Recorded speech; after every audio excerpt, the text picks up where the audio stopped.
യൂട്യൂബിന് വിട. സൂര്യയിലെ എല്ലാ പരമ്പരകളും സംരക്ഷണത്തിന് ശേഷം തികച്ചും സൗജന്യമായി സൺ നെക്സ്റ്റ് ആപ്പ് ഡൗൺലോഡ് ചെയ്യൂ. കണ്ടാസ്വദിക്കാം നിങ്ങളുടെ പ്രിയ പരമ്പരകൾ. നീ അത് കണ്ണു പൂട്ടി വിഴുങ്ങി, എന്നിട്ട് എന്റെ മുമ്പിൽ വന്ന് എന്നെ ചോദ്യം ചെയ്യുന്നു. കഴിഞ്ഞതെല്ലാം കഴിഞ്ഞു, തെറ്റുകൾ പറ്റിപ്പോയി, അതിന്റേതായ സങ്കടങ്ങളും ഉണ്ടായി. അതുകൊണ്ടാ പഴയതൊന്നും പറഞ്ഞ് കുത്തി നോവിക്കണ്ടെന്ന് കരുതി. അപ്പൊ പിന്നെ എന്തു ആവാന്ന് ധരിക്കല്ലേ മോളെ. ഞാൻ സുന്ദരിയെ അന്വേഷിക്കും. കാണാതായി അവളെ കണ്ടെത്തുക എന്നുള്ളത് അവളുടെ വീട്ടുകാരെ പോലെ എന്റെയും ബാധ്യതയാണ്. നിനക്കവളെ കൈയൊഴിയാൻ ഒരുപാട് കാരണങ്ങൾ പറയാനുണ്ടാവും. നീ പറയുന്ന ന്യായങ്ങൾ നിനക്ക് മാത്രം ബോധ്യമാകുന്ന ന്യായങ്ങളാ. അതിപ്പം മനസ്സിലാവില്ല നിനക്ക്. സമയമെടുക്കും. അത്രയ്ക്ക് പൊട്ടിയാ നീ. ഈ ലോകത്ത് ജീവിക്കാൻ അറിയാത്തവളാ. സമ്മതിച്ചു, ജീവിക്കാൻ അറിയാത്തവളാ ഞാൻ, പൊട്ടിയ ഞാൻ. അതുകൊണ്ടാണല്ലോ ഈ നാടും വീടും സർവ്വതും വിട്ട് എങ്ങോട്ടെങ്കിലും പോയി ഒളിക്കാന്ന് ഞാൻ അമ്മയോട് പറഞ്ഞത്. അപ്പൊ അത് സമ്മതിക്കില്ല. ചാവാൻ പോയ അതിനും അനുവദിക്കില്ല. പിന്നെ ഞാൻ എന്താ വേണ്ടത്? കത്തി ചാമ്പലാവൻ അവന്റെ മുന്നിൽ ചെന്ന് നിന്നു കൊടുക്കണോ? എങ്ങോട്ടെങ്കിലും ഇറങ്ങി പോയാ മതിയായിരുന്നു. എല്ലാം വിട്ടിട്ട് സമാധാനം തേടി നീ എവിടെയാ പോയി ഒളിക്കാൻ പോകുന്നേ? നീ ആഗ്രഹിക്കുന്ന സമാധാനമാണെങ്കിൽ ഈ ലോകത്തിന്റെ ഏത് മൂലയിൽ പോയാലും നിനക്ക് സമാധാനം കിട്ടാൻ പോകുന്നില്ല. ഈ വന്നു കയറുന്ന കാർത്തികല്ല നിന്റെ പ്രശ്നം. നിന്റെ പ്രശ്നം നിന്റെ മനസ്സാ. നിന്റെ ഉള്ളിലെ തെറ്റിദ്ധാരണകളും ആവശ്യമില്ലാത്ത ചിന്തകളുമാ നിന്റെ സമാധാനം കെടുത്തുന്നത്. ഒരുത്തനും ഈ വീടിന്റെ പടി കടന്നു വരാതെ തടയാൻ എനിക്കറിയാം. പക്ഷെ നിന്റെ ഉള്ളിലിരിപ്പ് മാറ്റി സമാധാനം ഉണ്ടാക്കി തരാനുള്ള ഒരു വിദ്യയും എനിക്കറിയില്ല മോളെ. അതിന് നീ തന്നെ തീരുമാനിച്ചേ പറ്റൂ. ആദ്യം സ്വന്തം തെറ്റുകൾ എന്തൊക്കെയായിരുന്നു എന്ന് ആലോചിച്ച് മനസ്സിലാക്കണം.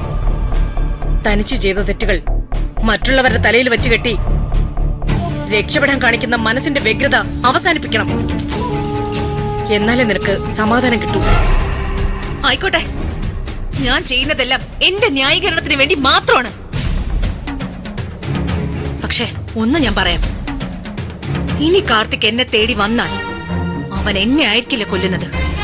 അവനെ കുത്തിക്കൊന്നിട്ട് ഞാൻ ജയിലിൽ പോവും. നോക്കിക്കോ.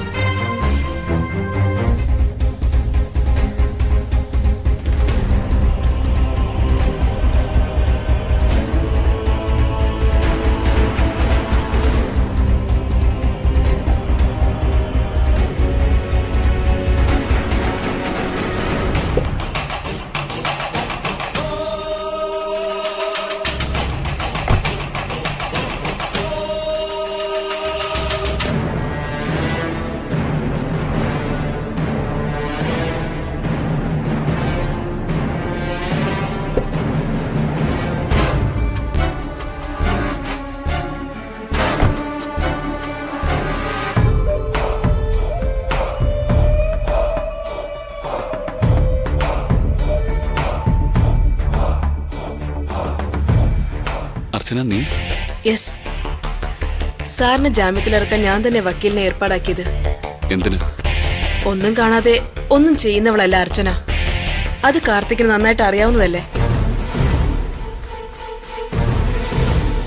കേട്ടോ വക്കീലെ, ഈ സാറിന്റെ കള്ളങ്ങളെല്ലാം ഭാര്യയ്ക്ക് മുന്നിൽ പൊളിയുന്നൊരു ഘട്ടം വന്നപ്പോ എന്റെ കഴുത്തിന് കുത്തിപ്പിടിച്ച് വീട്ടിന് പുറത്തുകൊണ്ട് തള്ളി കൺമുന്നിൽ കണ്ടുപോകരുതെന്ന് ഭീഷണിപ്പെടുത്തിയ മഹാനാ ഇപ്പൊ കൺമുന്നിൽ നിൽക്കുന്നത്.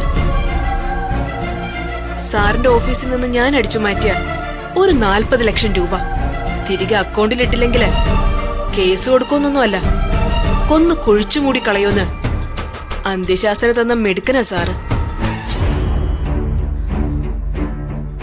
അത്രയും വലിയൊരു വീരശൂര പരാക്രമിയാ ഇന്നിപ്പോ മണ്ണെണ്ണ ഒഴിച്ച് ആത്മഹത്യാൻ പോയതിന്റെ പേരില് പോലീസ് സ്റ്റേഷനിലായത്. അതുമാത്രമല്ല, ഒരു വധശ്രമം കൂടി ചാർജ് ചെയ്തിട്ടുണ്ടായിരുന്നു. ഒരു വിധത്തിലാ ഊരിയെടുത്തത്. എന്ത് വധശ്രമം? ഇതൊക്കെ നിസ്സാര കേസല്ലേ. എന്തായാലും സാറിന് സന്തോഷായില്ലേ? നീ എന്തിനാ എന്നെ ജാമ്യത്തിൽ ഇറക്കിയത്? ഇപ്പോഴും പറഞ്ഞില്ല. സാർ ഒരിക്കലും എന്റെ ശത്രുവല്ല. എന്റെ ശത്രുവായി 2 പേരേ ഉള്ളൂ. ഒന്ന് വൈകയും ഒന്ന് സുന്ദരി. ഈ രണ്ട് ശത്രുക്കളുടെയും ശത്രുവാ സാറ്. അതുകൊണ്ട് ഞാൻ കൂടെ കൂട്ടി. എന്തിന്? അതാണ് എന്റെ ചോദ്യം.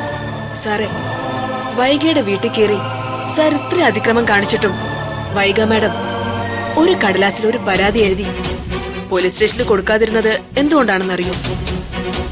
ഇതൊന്നും അല്ലാതെ സാറിന് വേണ്ടി ഒരു വലിയ കെണി ഒരുക്കുന്നുണ്ട് വൈദേഹി മാഡം. സുനാമി വന്ന് ജയിലിടിഞ്ഞാ പോലും സാറ് പുറത്തിറങ്ങാത്ത വിധം മാഡം നിങ്ങളെ പൂട്ടും. പക്ഷേ അതിലൊരു കുഴപ്പമുണ്ട്. ചിലപ്പോ ആ കേസില് ഞാനും കൂടി ഒന്ന് കുരുങ്ങും, കൂട്ടുപ്രതി. ഇത് സാറിന് വേണ്ടി ഒരുക്കുന്നൊരു അവസരമാ. ഭാര്യയും മോളെയും നഷ്ടപ്പെട്ടു എന്ന് കരുതി ജീവിതം നശിക്കില്ല സാറേ. വൈദേഹി ഒരുക്കുന്ന കുരുക്കി ചെന്ന് വീണുകൊടുത്ത ജന്മം പാഴ, പിന്നെ പുറലോകം കാണില്ല. ഇനി സ്വയം നശിച്ചേ മതിയാവുന്ന തീരുമാനിച്ചുറപ്പിച്ച് മണ്ണെണ്ണയ്ക്ക് പകരം പെട്രോൾ എടുത്ത് ഇറങ്ങി തിരിക്കുവാണെങ്കിൽ പൊയ്ക്കോ. എന്റെ ഭാഗം സേഫാക്കാൻ ഞാൻ വേറൊരു വഴി കണ്ടുവച്ചിട്ടുണ്ട്. അത് വെച്ച് ഒരു വിലപേശൽ ജയിക്കാൻ എനിക്കറിയാം. അത് സാറ് വഴിയെ മനസ്സിലാക്കിക്കോളൂ.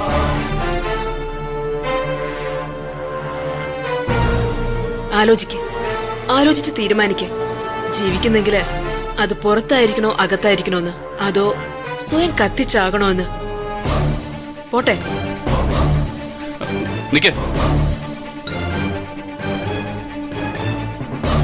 നീ നിനക്ക് വേണ്ടി വിലപേശാൻ എന്തോ ഒരുക്കി വെച്ചിട്ടുണ്ട്. എന്താ? ഈ ചിരിയിൽ അതിന്റെ ഉത്തരവുണ്ട്. സുന്ദരി നിന്റെ കസ്റ്റഡിയിലുണ്ടല്ലേ?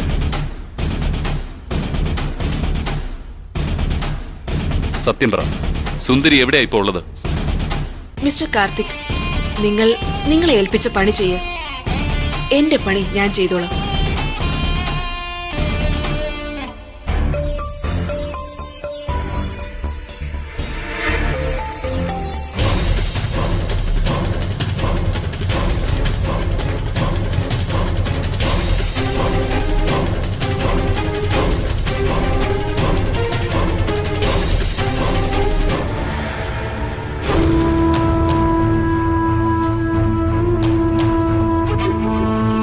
ആണോ? ശരി സർ, എന്തെങ്കിലും ഉണ്ടെങ്കിൽ വിളിച്ചാൽ മതി. ഓക്കെ സർ, ഞാൻ വിളിച്ചോളാം. അവളെ പിടിച്ചങ്ങ് CEO ആക്കാഞ്ഞതിലായിരുന്നല്ലോ വിഷമം. ഇപ്പൊ സമാധാനമായല്ലോ. അമ്മ കാര്യം എന്താന്ന് വെച്ചാ പറ. കാർത്തിക്കിനെ സ്റ്റേഷനിൽ നിന്ന് ജാമ്യത്തിൽ വിട്ടുവെന്ന്.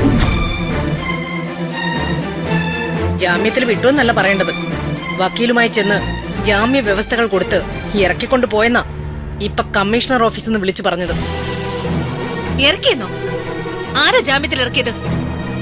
അതാ ഞാൻ നേരത്തെ പറഞ്ഞത്. വേറെ ആരുമല്ല, സുന്ദരിയുടെ കുറ്റം പറഞ്ഞു കൂടെ കൂടിയപ്പോ നീ രണ്ട് കൈയും കൊണ്ട് ചേർത്ത് പിടിച്ച ഒരുത്തിയില്ലേ, അർച്ചന.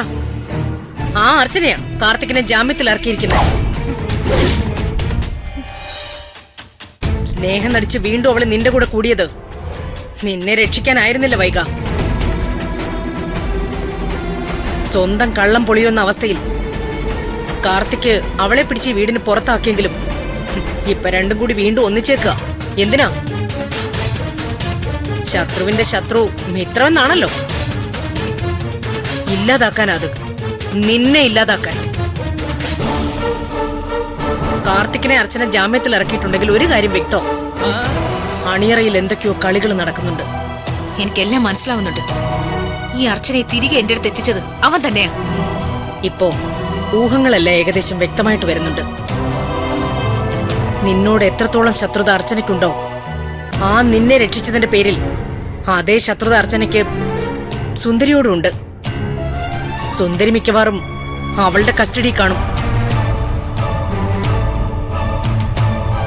സുന്ദരിയെ ശിക്ഷിക്കാൻ അർച്ചനയും കാർത്തിക്കും ഒന്നിച്ചിരിക്കുന്നു. ഇനി അവളുടെ ജീവൻ പോലും അപകടത്തിലാ.